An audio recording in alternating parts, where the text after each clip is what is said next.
Bismillahirrahmanirrahim. Assalamualaikum warahmatullahi wabarakatuh. Bismillahirrahmanirrahim. Alhamdulillahirabbil alamin wa bihi nasta'inu ala umurid dunya waddin. Wassalatu wassalamu ala asyrafil anbiya'i wal mursalin Muhammadin wa ala alihi wa sahbihi ajma'in, amma ba'du. Rabbana zidna ilma warzuqna fahma. Allahumma anfa'na bima 'allamtana wa 'allimna ma yanfa'una wa na'udzu bika min ilmin la yanfa'. Allahumma taqabbal minna innaka antas samiul alim wa tub 'alaina innaka antal ghafurur rahim. Allahumma irfa' 'anna al-waba wal bala wal ghala ya rahman ya rahim. Saudara sekalian yang dirahmati Allah, alhamdulillah kita telah mengerjakan rangkaian ibadah maghrib kita. Dari tadi mendatangi masjid, salat sunnah dan sebagainya, dan kita lanjutkan ibadah kita dengan ibadah thalabul ilmi sebelum nantinya kemudian kita sempurnakan dengan rangkaian ibadah isya dan yang sesudahnya. Sama sekalian yang dirahmati Allah, pekan lalu kita sudah sampai bahasan tentang apa yang terjadi pada diri Nabi kita Muhammad sallallahu alaihi wasallam setelah beliau mendapatkan dua kali wahyu. Wahyu yang pertama adalah surat Al-Alaq ayat 1 sampai 5, yang dengan surat itu Muhammad sallallahu alaihi wasallam diangkat menjadi nabi. Dilanjutkan dengan wahyu yang kedua, yaitu surat Al-Muddatsir ayat 1 sampai 7, yang dengan surat itu Muhammad sallallahu alaihi wasallam diangkat menjadi rasul. Ini untuk menunjukkan bahwa kenabian dan kerasulan itu adalah dua hal yang berbeda. Nabi yang pertama adalah yang berbeda dengan rasul yang pertama. Nabi pertama adalah Adam alaihissalam, sementara rasul yang pertama adalah Nuh alaihissalam. Sebagian ulama bahkan sampai menganggap bahwa antara Nabi Adam dengan Nabi Nuh itu tidak ada nabi. Jadi kalau kita menghafalkan nama nabi itu dengan urutan Adam, Idris, Nuh, Hud, Saleh begitu, sebagian ulama tidak menyepakatinya karena Idris itu adalah seorang nabi yang datang setelah rasul yang pertama, yaitu setelah Nuh alaihissalam. Nah, terlepas dari itu, kembali bahasan kita kepada Nabi kita Muhammad SAW. Setelah beliau mendapatkan dua kali wahyu, beliau mulai mengerjakan tugas kerasulannya, dan tugas kerasulan tersebut yaitu kita kenal sebagai dakwah.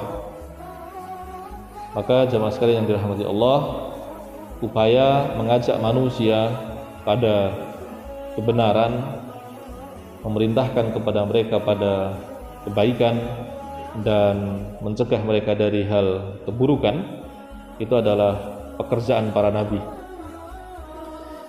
Kalau dalam bahasa Inggris itu ada istilah profesi. Profesi itu kita nyebutnya dalam bahasa Indonesia jadi profesi. Profesi itu adalah bentuk kata benda dari prophet. Prophet itu nabi. Profesi itu berarti bisa diartikan sebagai kenabian sebetulnya. Nah, profesi kenabian itu apa? Ya, mengajak manusia pada kebenaran. Nah, kemarin sudah dijelaskan bahwa fase dakwah yang disalin oleh Nabi itu ada beberapa. Di sini dikatakan tanqasimud dakwah fi hayatihi ila qismain. Fase dakwah Nabi itu secara garis besar bisa dibagi menjadi dua, yaitu fase Makkah dan fase Madinah. Di mana fase Makkah itu lebih lama dibandingkan fase Madinah. Dan masa kehidupan beliau sebagai manusia biasa lebih panjang dibandingkan masa beliau menjadi seorang nabi. Ini menunjukkan bahwa proses pendidikan untuk menjadi nabi itu 40 tahun. Menjadi nabinya hanya 23 tahun. Lalu mendidik umat kaitannya dengan persoalan akidah secara khusus itu 13 tahun, sementara mengajarkan umat berkaitan dengan persoalan dunia yang diurus dengan panduan agama itu dilakukan selama 10 tahun. Jadi fase-fase persiapannya itu selalu lebih panjang dibandingkan fase aktualisasi atau fase menjalankan proyek-proyek selanjutnya, itu persiapannya lebih panjang.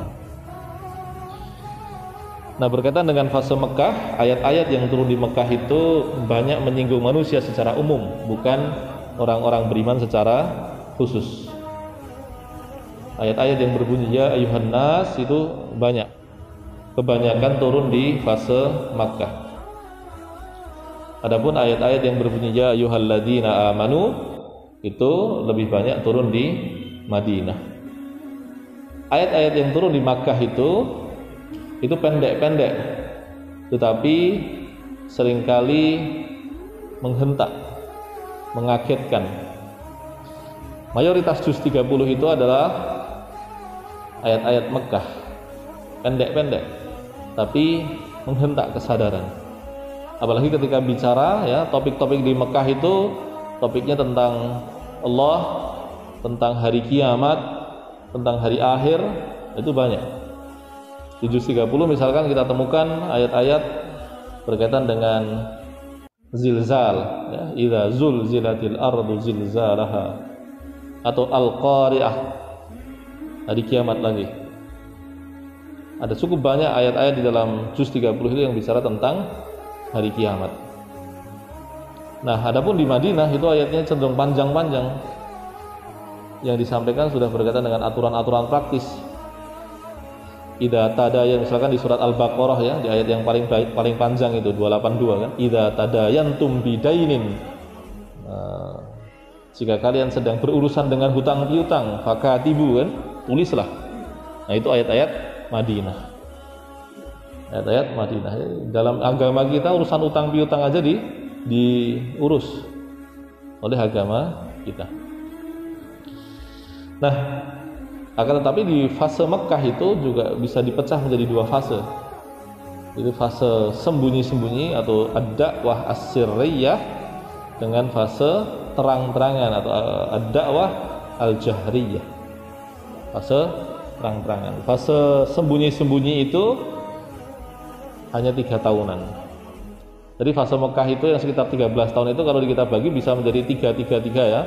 3 tahun pertama dakwah sembunyi-sembunyi, 3 tahun kedua itu adalah dakwah terang-terangan yang kemudian mulai direspon dengan kekerasan oleh orang-orang kafir Quraisy. Lalu 3 tahun ketiga adalah diboikot ya, Nabi Muhammad SAW berikut para sahabatnya dan juga saudara-saudara Nabi yang berpihak pada Nabi itu diboikot bersamaan. Tidak bisa menjual, tidak bisa membeli, sedemikian rupa lah. Pada kemudian 3 tahun keempatnya Nabi Muhammad sudah mulai lebih intens mencari alternatif. Jadi upaya Nabi itu mencari daerah alternatif untuk dakwah itu rasional ya. Hanya kemudian keputusannya Allah yang memberikan keputusan. Ya, Nabi melihat begitu di daerah mana. Nabi datang ke Taif, dilempari batu.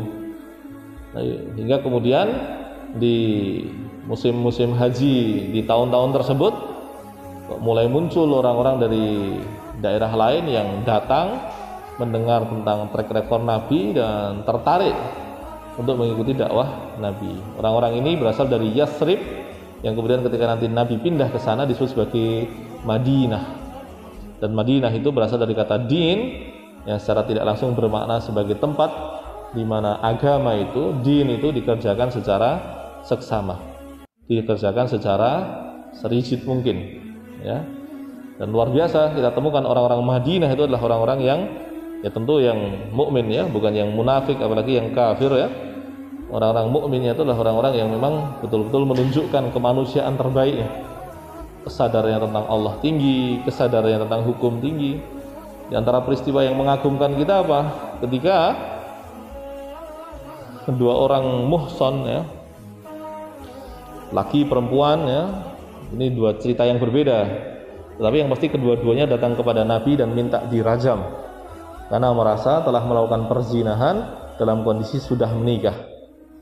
Nabi sebetulnya sudah mencoba untuk menghindari hukuman tersebut, tapi ternyata kedua orang tersebut, yaitu perempuan Ghamidiyah dan juga lelaki yang melapor tersebut, ini dua kasus yang berbeda ya, itu kekeh minta untuk disucikan. Tahhir nih kalimatnya, bersihkan saya. Akhirnya kemudian dibersihkan dengan cara dirajam. Dibersihkan dengan cara dirajam. Padahal Nabi sudah mengupayakan untuk tidak mengeksekusinya. Ini menunjukkan bahwa hukuman yang berkaitan dengan persoalan kehormatan orang itu betul-betul diminimalisir ya. Hukumnya ada, tapi eksekusinya itu begitu jarang ya. Bahkan kalau ada orang yang melaporkan ada pelaku zina itu syaratnya harus 4 orang itu. Kalau nggak sampai 4 orang tidak bisa delik zina itu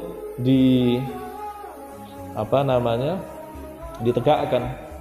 Bahkan sebagian ulama sampai sekarang pun menganggap bahwa video pun juga tidak bisa dipakai. Itu harus dengan setatapan mata, melihat langsung itu. Jadi kalau zaman sekarang ada yang melakukan perzinahan seperti itu, tentu memang betul-betul orang yang tidak punya malu kan. Nah itu dia. Nah itu bagaimana kesadaran mereka tentang hukum itu bukan seperti law enforcement dalam masyarakat sekuler ya, yang ketika hukumnya nggak ada bubar itu. Ini kesadarannya tentang Allah mereka datang untuk minta disucikan oleh oleh Rasulullah Muhammad SAW, yaitu melalui mekanisme rajam. Mohon maaf, bisa dimatikan nggak kipasan ini?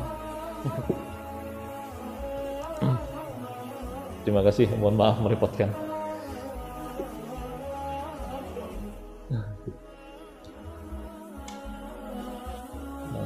Jazakallah khair, terima kasih. Kita bahas jihad ya, kena angin aja dah masuk angin ya. Badan kita ini banyak tidak ngikuti sunnah Nabi. Baik, kita masuk bahasan ad-da'wah as-sirriyah. Bada'a Rasulullah sallallahu alaihi wasallam yad'u ila Allah sirran. Nabi Muhammad sallallahu alaihi wasallam itu mengajak manusia kepada Allah itu pertama-tama dengan sembunyi-sembunyi. Kenapa sembunyi-sembunyi? Karena ini untuk merawat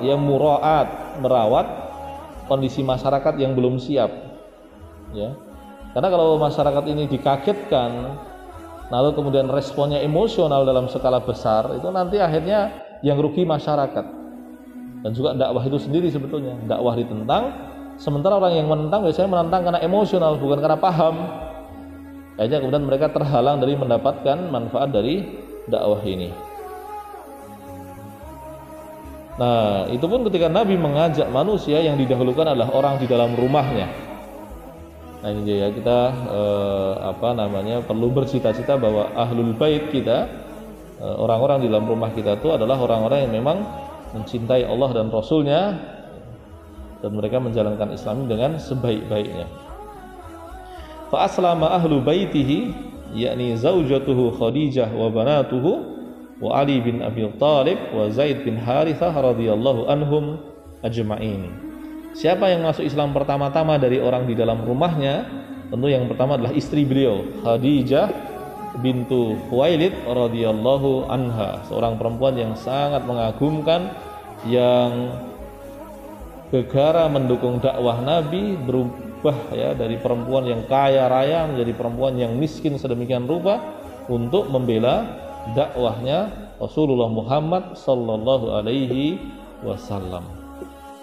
Lalu selain Khadijah siapa? Ini dia yang lupa untuk disebutkan di dalam buku-buku sirah yang disampaikan di pelajaran SMP, SD SMP begitu. Itu apa? Anak perempuan Nabi juga masuk Islam ya. Ruqayyah, Ummu Kulsum, Fatimah itu juga masuk Islam. Tapi yang menyakitkan apa? Ya, orang keluarga inti Nabi tersebut ya, yang dari istri pertama itu yang meninggal setelah Nabi hanya satu, yaitu Fatimah. Adapun Khadijah meninggal lebih dulu, Ruqayyah meninggal lebih dulu, Ummu Kulsum meninggal lebih dulu. Sementara anak laki-laki Nabi nggak ada yang hidup. Semua anak laki-laki Nabi meninggal dalam kondisi masih kalau tidak batita ya balita, itu masih kecil itu. Anda bisa bayangkan nggak, orang yang menghabiskan hidupnya untuk mengajarkan manusia tentang kebenaran, mengajak mereka untuk mengenal Allah Subhanahu wa taala, mendapatkan ujian yang sedemikian rupa itu. Orang-orang tercintanya pergi lebih dahulu. Sehingga Nabi itu betul-betul seperti orang yang asing yang menyandarkan kasih sayangnya hanya kepada Allah Subhanahu wa ta'ala, mengharapkan kasih sayang itu hanya dari Allah Subhanahu wa ta'ala. Bahkan istri-istri Nabi pun terdidik dengan bersandar kepada Allah. Buktinya apa? Istri Nabi itu totalnya ada 11 ya, tapi kemudian yang bersama itu ada 9, semuanya miskin. Ketika ada muncul keinginan kepada mereka, kepada diri mereka tentang dunia, Nabi menawarkan, kalau kamu menginginkan dunia, saya akan menceraikanmu. Jadi kalau yang kamu inginkan akhirat itu, maka kamu bisa bertahan begitu. Jadi secara ekonomis itu menjadi istri Nabi Muhammad itu nggak ada untungnya. Ya, secara psikologis pun mungkin nggak ada untungnya. Kenapa? Karena ketika menikahi Nabi kan bukan hanya diduakan ya, disembilankan itu. Anda bisa bayangkan itu. Apa keuntungannya? Nggak ada. Ya, yang mereka cari adalah akhirat. Dan pelajaran bagi para perempuan itu apa? Mereka tidak bersandar kepada Nabi Muhammad SAW. Para perempuan itu bersandar kepada Allah Subhanahu wa ta'ala. Tidak bersandar, Nabi tidak bersandar kepada istrinya. Lebih-lebih orang-orang yang membela beliau awal-awal, yaitu Abu Thalib dan Khadijah ya, meninggal dulu. Lalu kemudian Nabi ketika menikahi istri-istri, jadi Nabi menikahi istri kedua dan selanjutnya itu kan setelah Khadijah meninggal ya. Itu juga tidak dengan motif-motif dunia gitu. Kebanyakan motifnya dakwah. Aisyah misalkan ya, Aisyah dan Hafsah itu adalah anaknya Abu Bakar dan anaknya Umar. Tapi anak Nabi dinikahkan kepada dua sahabat Nabi yang lain. Jadi Nabi Muhammad itu adalah mantunya dua sahabat sekaligus menjadi mertua dua sahabat.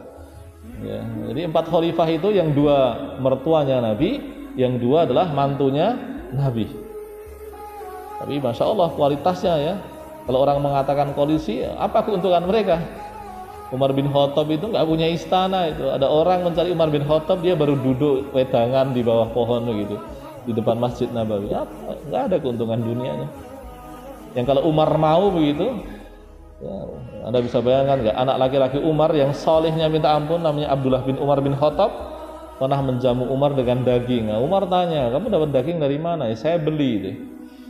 Kemudian dia tanya, akullama tashtahihi tashtarihi. Apa kalau kamu pengen sesuatu mesti tuku? Dalam artian apa kalau kamu tuh punya keinginan tuh pasti kamu lampiaskan begitu. Padahal halal loh. Umar itu enggak. Umar memarahi Abdullah bin Umar bin Khattab dengan hal itu. Ya, ini kalau kita lacak ya secara coba kita renungi, kenapa? Karena Umar tuh pernah membenci Nabi sedemikian rupa. Tapi ketika menyadari bahwa Nabi itu membawa kebenaran, beliau menjadi mencintai Nabi sedemikian rupa. Dan ketika beliau melihat bahwa Nabi itu tidak mendapatkan dunia sedikit pun, maka dia tidak suka dengan bagian dunia. Ini yang kita, wah ini ya pantas ya. Kita itu mau ngejar kuantitas ibadah mereka saja nggak kejar. Kuantitas sedekah mereka juga nggak kejar. Belum kualitas batin mereka. Nah, itu tambah nggak kejar lagi. Nah kembali tadi, jadi istri Nabi Khadijah itu masuk Islam dan anak-anaknya ya, Ruqayyah dan Ummu Kulsum nantinya menikah dengan Utsman ya. Jadi Utsman itu menikahi 2 anak Nabi, yang satu meninggal. Jadi Utsman itu ketika perang Badar tidak ikut ke Badar karena mengurusi Ruqayyah yang sakit ya. Kemudian Ruqayyah meninggal lalu menikah dengan Ummu Kulsum. Adapun Fatimah ya, Fatimah itu nanti dinikahi oleh Ali bin Abi Thalib. Adapun Zainab anak Nabi itu menikah dengan seorang kafir Quraisy yang kemudian, nah ini yang kemudian termasuk episode cinta yang mengagumkan ya, dia menanti keislaman dari suaminya. Nah akhirnya masuk Islam betulan itu. Lalu kemudian siapa yang masuk Islam di dalam rumah Nabi? Ali bin Abi Thalib.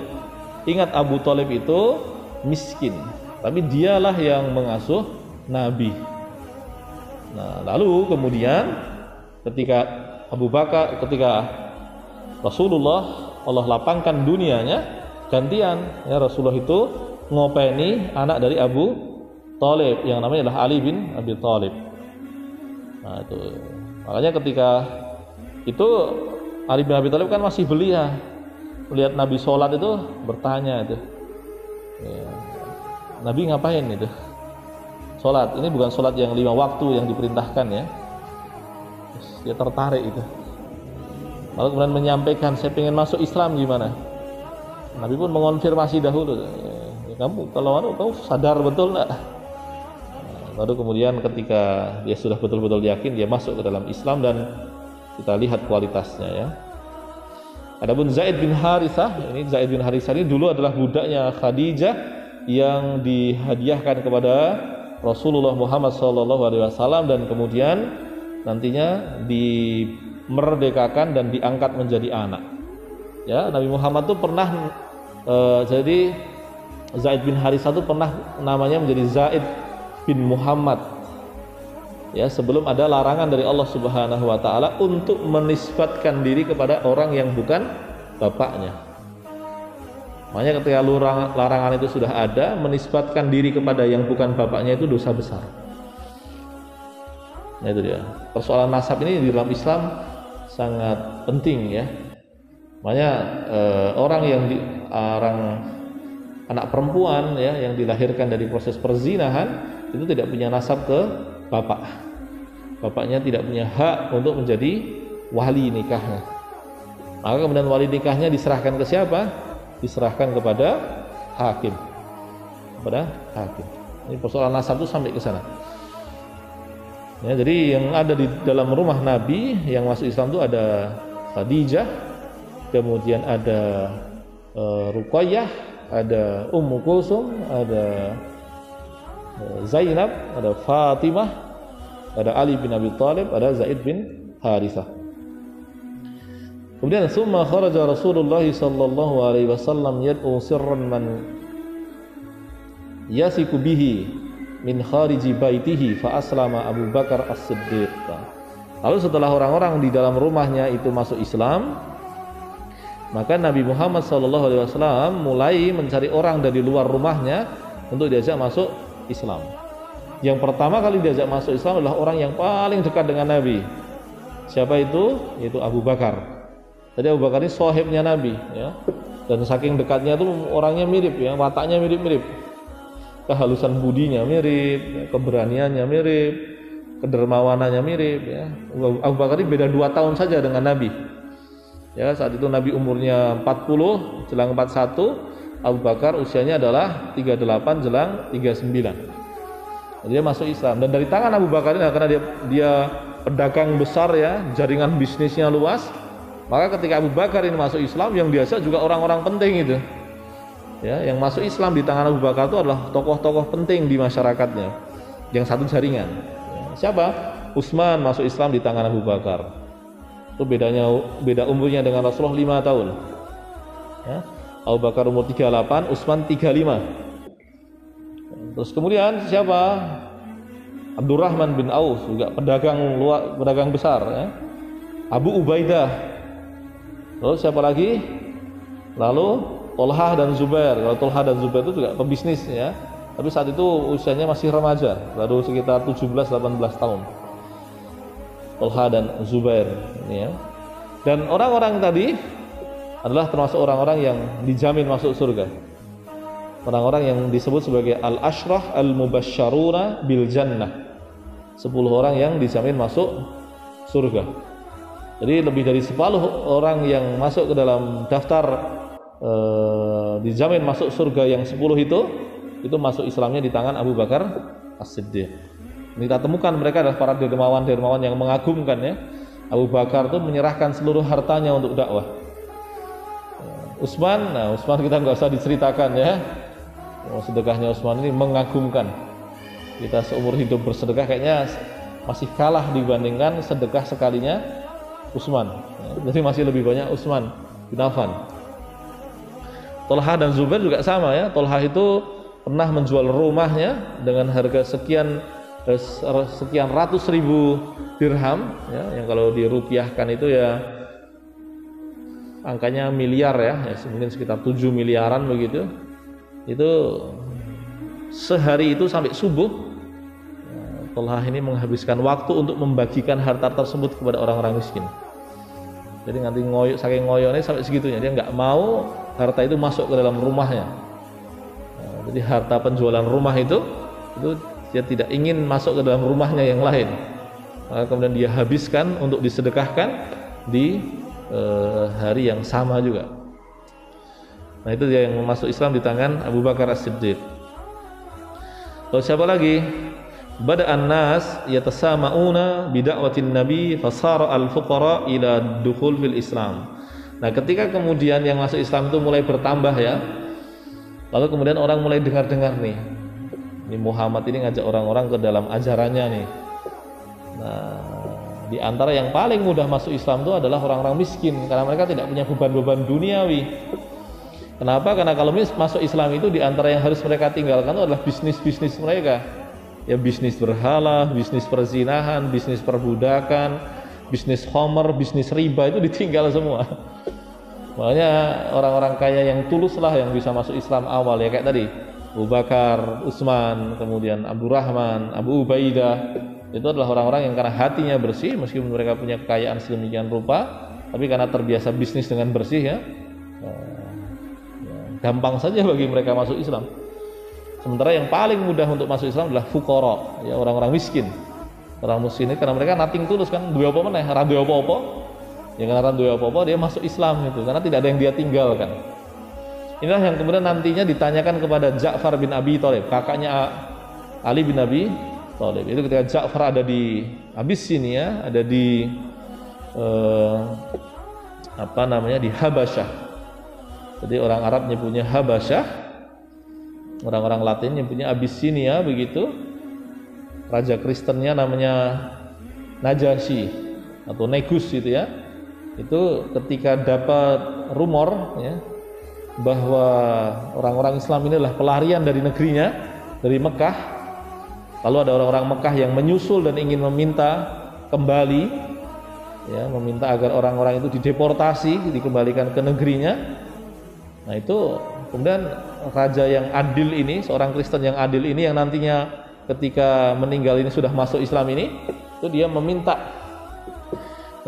orang-orang untuk orang-orang Islam itu dikumpulkan, kemudian ditanyai itu, apa ajaran yang kamu ikuti itu, dikonfirmasi betul itu. Termasuk pertanyaannya adalah siapa pengikut terbesarnya, orang kaya atau orang miskin? Lalu Ja'far mengatakan kebanyakannya orang miskin.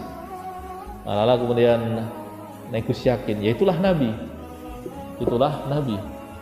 Ya kebanyakan pengikut Nabi itu adalah orang-orang miskin. Dan Nabi berkaitan dengan persoalan kemiskinan ya, Nabi termasuk orang yang mengatakan bahwa aku ingin dibangkitkan dalam kondisi miskin ya, bersama orang-orang miskin gitu. Ini bukan kemudian anjuran untuk Anda menjadi miskin, bukannya, tetapi lihat bagaimana Nabi menjadi miskin itu yang kemudian perlu dicontoh, yaitu ketika beliau menggunakan harta yang dimiliki sebesar-besarnya untuk amal kebaikan. Itu yang kemudian kita, oh ya pantas ya. Jadi inna sil'atallahi ghaliyah, ya memang barang dagangannya Allah itu mahal. Fa inna sil'atallahi yal jannah, karena barang dagangannya Allah itu adalah surga. Jadi kalau ada barang-barang mahal, misalkan mobil atau tas mewah, jam mewah, ya silahkan saja itu mahal, silahkan ya. Tapi surganya Allah itu lebih mahal. Sil'atallahi yal jannah. Kalau ada orang merasa bahwa ketika membeli barang bermerek itu adalah bayaran yang setimpal untuk mendapatkan barang tersebut, ya maka dia harus berpikir ulang ya, bahwa surga itu tentu lebih layak untuk dibayar mahal. Nah itu dia. Karena Rasulullah sallallahu alaihi wasallam ya'muru ashabahu biltizamil hitah wal hadar wat takhaffi wa adamil i'lan 'anil Islam ila ayyaqdiyallahu amrahu. Wa kanu idza aradu as-salata kharaju ila asy-syi'ab fastahfu fiha bi salatihim an andari Quraisy wa qad baqau ala dzalika tilata muddatid da'wah as-sirriyah. Nah, ketika orang-orang itu sudah mulai masuk Islam, jadi selama 3 tahun itu sebetulnya pengikut Nabi nggak banyak, hanya sekitar 30-an orang saja. Ya, dakwah 3 tahun itu 30 orang. Ini masih lebih banyak dibandingkan Nabi Nuh. Ya, Nabi Nuh itu kalau di rata-rata per 10 tahun 1 orang. Anda bisa bayangkan dakwah 10 tahun dapat 1 orang itu kayak apa? Apa medot ke hati itu. Kalau Nabi masih agak jauh lebih baik ya. Makanya Nabi tegas saja, karena pendahulunya yaitu Nuh alaihi salam itu mendapatkan kondisi yang jauh lebih ekstrim. Ya, Nabi Muhammad SAW itu berdakwah selama 3 tahun itu hanya mendapatkan 30-an orang saja. Ya, 30 orang ini saudara sekalian yang dirahmati Allah. Bahkan Umar bin Khattab itu kan orang ke-51 itu sudah tahun ke-6 ya, tahun ke-5 atau tahun ke-6 itu orang ke-51. Itu berarti kalau di rata-rata ya per tahun hanya 10 orang ya, kalau Nabi Nuh tadi per 10 tahun 1 orang, kali ini per 1 tahun 10 orang ya, kebalikan kan. Jadi luwih akeh. Saudara sekalian dirahmati Allah. Tetapi apa yang Nabi katakan kepada mereka ya, pegang baik-baik agama ini ya, jadi ketika mereka berbaiat itu perintah Nabi itu pada persoalan-persoalan yang sangat primer ya. Ya, sembahlah Allah semata, jangan menyembah selain Allah, jangan mencuri, jangan berzina, jangan berdusta. Pesan-pesan Nabi itu hal-hal dasar, hal dasar. Lalu kemudian amaliyah fisik yang mereka lakukan itu adalah sholat ya, sholat. Dan sholat yang diwajibkan atas mereka itu secara khusus adalah sholat malam sebetulnya. Nah, jadi yang mereka lakukan itu kebanyakan adalah sholat malam. Dan kemudian sholat malam tersebut Nabi katakan untuk tidak ditampakkan kepada orang-orang, lakukan secara sembunyi-sembunyi. Jadi kalau orang di rumah itu masih ada yang kafir ya jangan sholat di rumah. Maka kemudian direkomendasikan apa? Cari tempat yang jauh itu untuk sholat. Tapi ya sepandai-pandainya para sahabat itu menyembunyikan, ya Allah sudah takdirkan ada orang kafir Quraisy yang lihat juga. Hanya ada yang sudah paham, ada yang belum paham begitu ya. Itu dia. Jadi dan pesan Nabi adalah tetap sembunyikan hal itu sampai kemudian nanti Allah izinkan kita untuk menampakkannya. Hingga datang perintah Allah untuk menampakkannya. Nah, kanatis shalah qabla fardhiha fil Isra wal Mi'raj ala sabilil istihbab. Wa kanat rak'atain qabla tulu'i syamsi wa rak'atain qabla ghurubiha. Wa hiya al-maqsudah fi qawlihi wa sabbi bihamdi rabbika qabla tulu'is syamsi wa qabla al-ghurub wa fi qawlihi ta'ala wa sabbi bihamdi rabbika bil ashiyyi wal ibkar. Nah, tadi kita sempat bahas tentang sholat malam ya. Adapun sholat yang dilakukan di luar itu adalah sholat yang disebutkan dalam ayat sabbih bihamdi rabbika qabla tulu'is syamsi wa qabla ghurubiha. Lakukanlah sholat sebelum munculnya matahari dan sebelum tenggelamnya. Atau di ayat yang berbunyi wasabbih bihamdi rabbika bil ashiyyi wal ibkar. Tasbihlah dengan memuji Tuhanmu bil ashiyyi wal ibkar ya, di pagi hari dan di petang hari, atau di petang hari dan pagi hari. Nah, dan itu statusnya adalah sholat mustahab, artinya dia belum menjadi wajib ya. Ini bukan yang sholat malam, tapi yang sholat tadi yang di 2 waktu itu statusnya adalah mustahab dan dilakukan dengan 2 rakaat. Ya, 2 rakaat.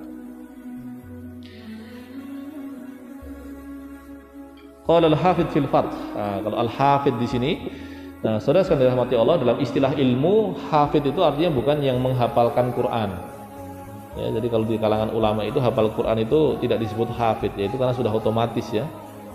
Orang disebut hafidz itu jika menghafal sekitar 300.000 hadis ya beserta sanadnya. Nah, jadi disebut hafidz itu bukan hafal Quran. Hafal Quran itu pasti. Adapun yang dihafalkan sehingga disebut sebagai hafidz ya, perawat atau penjaga itu maksudnya hadis itu sekitar 300.000. Ya, Sahih Bukhari itu dengan pengulangan itu hanya sekitar 7.000-an hadis. Ya, berarti ini 50 kalinya. 50 kali ketebalan. Ya, Sahih Bukhari itu 50 jilid ditumpuk jadi satu ya segitu banyaknya ya. Itu hafal. Ya, ulama kita itu memang begitu ya. Makanya tidak mengagetkan ya kalau kita lihat karya-karya ulama kita itu kan panjang-panjang. Ulama kita itu ada yang karyanya itu kalau ditumpuk itu dari tiang itu ke tiang itu. Ya, di ulama kita ada yang namanya Ibnu Aqil Al-Hanbali. Itu punya karangan kitab judulnya Al-Funun. Itu sekarang naskahnya tersisanya di Perancis itu. Kata George Makdisi, naskah itu tinggal di Prancis. Itu pun tidak lengkap. Kitab Al-Funun itu tebalnya 800 jilid. Itu ulama kita tuh begitu ya. Dan 800 jilid itu bicarakan apa? Bicarakan semua ilmu yang ada di zaman itu. Jadi ilmu-ilmu Islam dibahas, yang ilmu-ilmu rasional ya kayak matematika, fisika itu dibahas di situ. Makanya nanti ketika orang-orang Eropa itu menerjemahkan karya-karya ulama kita, nah mereka menyebut ilmu itu juga dengan terjemahan nama kitab tadi. Nyebutnya bukan ilm, bukan sains, tapi nyebutnya art. Art itu artinya seni. Jadi seni itu dulu maknanya ilmu dulu. Nah itu dia. Nah, kalau ada pun Al-Hafidh di sini yang dimaksud adalah Ibnu Hajar ya. Ini Ibnu Hajar yang ahli hadis tetapi faqih. Karena nanti setelah beliau ada juga Ibnu Hajar yang lain ya, yang faqih tapi juga ahli hadis. Nah, yang membedakan adalah nama belakangnya. Ibnu Hajar yang ini namanya Ibnu Hajar Al-Asqalani. Asqalani itu dari Askelon. Askelon itu daerah di Israel sekarang. Ya, beliau kelahiran dari Askelon. Askelon itu daerah di Israel hari ini. Adapun Ibnu Hajar yang satunya adalah Ibnu Hajar Al-Haythami. Itu dari daerah sekitar Mesir. Adapun kitab yang disebutkan di sini adalah Al-Fath. Al-Fath itu artinya adalah Fathul Bari.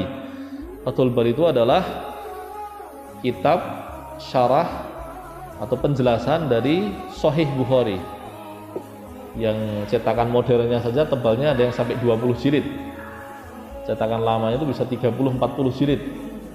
Nah itu hanya ngulas Sahih Bukhari tok itu. Kita lihatnya dah ngeluh ya. Pelajar-pelajar pemula kayak saya begini itu hanya kalaupun paling jauh ya hanya berani membeli gitu. Dan kemudian membacanya hanya pada bagian-bagian yang dibutuhkan dan bisa dibaca. Kira-kira nggak dibutuhkan dan kesulitan membacanya ya paling dilewati. Nah, gitu. Karena ya itulah tradisi kita. Baru Sahih Bukhari. Padahal kitab hadis kita tuh jumlahnya banyak. Kitab hadis pokok kita itu ada sekurang-kurangnya 6 yang kita kenal sebagai kutubus sittah. Itu kalau ditumbukkan penjelasannya ya yang standar saja dengan asumsi satu kitab cuma dijelaskan oleh satu kitab ya, satu judul kitab. Itu 6 kitab itu mungkin penjelasannya bisa dari tembok sana sampai tiang sana atau bahkan sampai tembok sana itu. Itu hanya untuk 6 kitab hadis saja penjelasannya sepanjang itu. Nah, dalam Fathul Bari Ibnu Hajar mengatakan apa? Kana Rasulullah sallallahu alaihi wasallam qabla al-Isra yusalli qata'an. Wa kadzalika ashabuhu walakin ufturifa hal ufturida qabla as-salawatil khams syai'un minas salawat amla. Nah, itu dia. Ini tadi berkaitan dengan sholatnya Nabi itu, yang pasti para Nabi Muhammad dan para sahabat itu sebelum ada Isra dan Mi'raj itu sudah sholat. Sholatnya 2 rakaat itu jelas sholat. Tapi pertanyaannya itu diwajibkan ataukah disunahkan? Nah, itu dia. Kalau di penjelasan yang tadi itu 2 rakaat di pagi hari dan 2 rakaat di petang hari itu mustahab atau sunnah.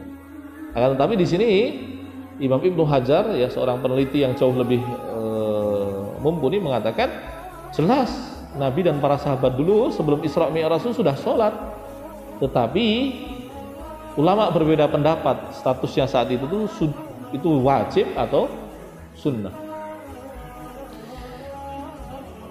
Fayasihu ala hadza qaulu man qala innal fardha awwalan kana sholatan qabla tulu'is syamsi wa sholatan qabla ghurubiha. Wal hujjah fihi qauluhu ta'ala wasabbih bihamdi rabbika qabla tulu'is syamsi wa qabla al-ghurub. Nah ini dia. Akan tapi kemudian kalau pendapat beliau mengatakan bahwa yang benar itu dari ijtihad beliau, dari kesimpulan beliau, sebelum Isra Mi'raj diwajibkan sholat ya, diwajibkan sholat itu 2. Yaitu 2 rakaat sebelum terbit matahari, sebelum terbit matahari, mungkin jam berapa itu ya, jam 5 ya, jam 5-an pagi kalau di sini mungkin jam 5 atau kalau kita carikan sholatnya ya sholat subuh itulah ya. Terus kemudian qabla ghurubiha, qabla ghurub itu berarti asar ya, atau dilakukan jelang maghrib begitu. Nah, yang pasti bahwa para sahabat itu sudah melakukan sholat, ya sholatnya 2 rakaat dan di 2 waktu. Akan tapi statusnya itu apakah sunnah atau wajib, disitulah ulama berbeda pendapat. Nah, Bapak Ibu sekalian yang dirahmati Allah, itu bahasan kita pada malam hari ini berkaitan dengan sejarah Nabi kita Muhammad SAW. Ya, semoga menjadi penambah wawasan kita tentang perihidup Nabi kita, yang kemudian nanti membuat kecintaan kita kepada Nabi bertambah, pemahaman kita tentang Nabi bertambah, dan tentu saja semangat kita di dalam menjalankan Islam ini juga bertambah. Kita cukupkan dengan kafaratul majlis. Subhanakallahumma wa bihamdika asyhadu an la ilaha illa anta astaghfiruka wa atubu ilaik. Barakallahu li wa lakum wa sallallahu ala nabiyyina Muhammad. Assalamualaikum warahmatullahi wabarakatuh.